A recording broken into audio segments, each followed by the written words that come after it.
নমস্কার, আপনারা দেখছেন বিগ নিউজের সঙ্গে আমি অনিকেত। জুনিয়র ডাক্তার থেকে শুরু করে আইনের ছাত্রী, আজ থেকে ঠিক 11 মাস আগে কিন্তু আমরা দেখেছিলাম যে চিত্র পশ্চিমবঙ্গের মধ্যে ঘটে গিয়েছিল।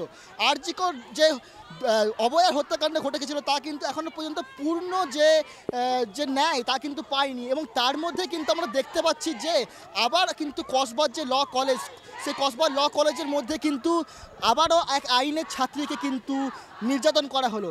এবং ঠিক তারই প্রতিবাদে আজ SUCI এর পক্ষ থেকে যে গড়িয়াহাট মোড় আছে, সেই গড়িয়াহাট মোড় থেকে শুরু করে কসবা ল কলেজ পর্যন্ত এক পদমিছিল বা পদযাত্রার আয়োজন করা হয়েছে। চলুন দেখে নেওয়া যাক সেই চিত্রগুলি এবং জেনে নেব ঠিক তারা এই বিষয়ে কী বক্তব্য রাখছেন।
আচ্ছা, আপনাদের আজকে যে প্রতিবাদ বিক্ষোভ মিছিল, এর মূল উদ্দেশ্য কি কারণে আপনারা এখানে জমায়েত হয়েছেন? আজ শিক্ষক শহীদ বরুণ বিশ্বাসের স্মরণ দিবসে SUCI কমিউনিস্ট দলের পক্ষ থেকে আমরা আজকে বিক্ষোভ প্রতিবাদ অভিযান করব। গড়িয়াহাট থেকে কসবা ল কলেজ, আমরা সকলেই জানি ল কলেজের ছাত্রী, আইনের ছাত্রী, তার উপরে সুপরিকল্পিতভাবে যে নির্যাতন ধর্ষণের ঘটনা ঘটেছে আমাদের মনে করিয়ে দিচ্ছে আরজিকরের ঘটনা। এই ঘটনাটা কোনো বিচ্ছিন্ন ঘটনা নয়। এই ঘটনার প্রতিবাদে দোষীদের শাস্তি চেয়ে এবং তাদেরকে চিহ্নিত করে কঠিন শাস্তি দিতে হবে সেই দাবিতেই আজকে আমাদের কসবা ল কলেজ এবং থানা ঘেরাও অভিযানের কর্মসূচি আছে। আমরা মনে করছি যে এই যে আরজিকরের যে ঘটনাটা ঘটলো, সেখানে প্রশাসন এবং অধ্যক্ষ নিজে সরকারের মদত পুষ্ট হয়ে কিন্তু এই শিক্ষা প্রতিষ্ঠান এবং সমাজে নারীর ওপরে এই ঘটনাগুলো ঘটে যাচ্ছে। দিন যত যাচ্ছে, ঘটনা যত আমরা দেখছি, একটু একটু করে টোটাল বিষয়টা আনফোল্ড হচ্ছে এবং ভয়ঙ্কর ঘটনা। যে ঘটনাটা ওখানে ইউনিয়ন রুম সরকারি মদতপুষ্ট এবং যারাই ঘটনার সঙ্গে যুক্ত তাদের আনাগোনা হচ্ছে নেতাদের সঙ্গে, শাসক দলের নানান ওপর মহলের লোকজনদের সঙ্গেও তাদের কিন্তু ওঠা বসা। ফলে যে সরকার প্রশাসন ক্রিমিনাল নেক্সাস শিক্ষা প্রতিষ্ঠানকে একেবারে ছেয়ে রেখেছে, আমরা এই ধরনের যে শিক্ষা প্রতিষ্ঠানগুলোতে এবং সমাজে যে ঘটনাগুলো ঘটছে নারীর ওপরে অত্যাচার, এর অবসান চাই। উপযুক্ত পদক্ষেপ নিতে হবে সরকারকে এবং যাতে এই দুষ্ট যারা ধর্ষক তারা শাস্তি পায়। কারণ কোনো দৃষ্টান্তমূলক শাস্তি যদি না হয় তাহলে এগুলো প্রকারান্তরে আরও বাড়তেই সাহায্য করবে।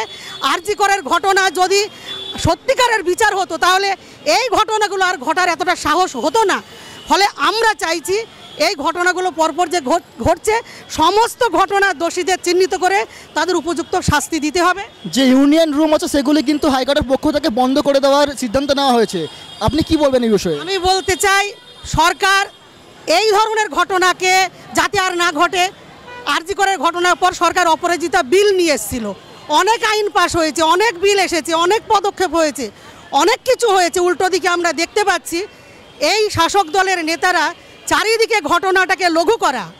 এই ঘটনাটা এমন কি ঘটনা, এই ধরনের যে আবার সাথে সাথে নানান ধরনের তারা এই ঘটনাকে আরও এনকারেজ করার জন্য যে মদত দিয়ে যাচ্ছে, ফলে ইউনিয়ন রুম বন্ধ করে দিয়ে বিল নিয়ে এসে এগুলোর কিন্তু সমাধান হবে না।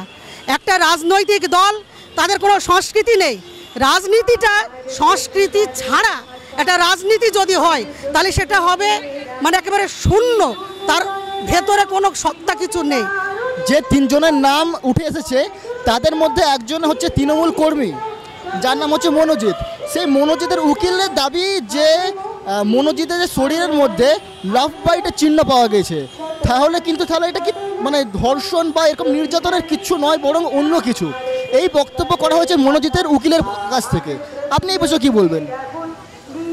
আমি এটাই মনে করি সমস্ত ধরনের চিহ্ন এবং ঘটনা যে সত্য, শুধু এটা নয়, এর আগে বহু ঘটনা ঘটেছে, সবগুলোই সত্য এবং এই ঘটনাটা কিন্তু তার চূড়ান্ত বহিঃপ্রকাশ। এবং এই ঘটনা যে সত্য, আমরা আতঙ্কে আছি। এত বড় সত্যকেও এই ব্যবস্থা, এই সরকার সেটাকে অসত্য প্রমাণ করে তাকে হয়তো মানে করে দিতে পারে, তাকে রক্ষা করে দিতে পারে, কিন্তু এই ঘটনা সত্য, এটা নানান দিক থেকে প্রমাণিত হয়েছে। ফলে আমরা মনে করি এই সত্যকে একেবারে তার প্রমাণিত সত্যকে উদ্ধার করে তার সাজার ব্যবস্থা করা হোক। ইসমতারা খাতুন, আমি স্কিম ওয়ার্কার্স ফেডারেশনের মহিলা সংগঠনের সঙ্গে যুক্ত এসইউসিআই দলের কর্মী।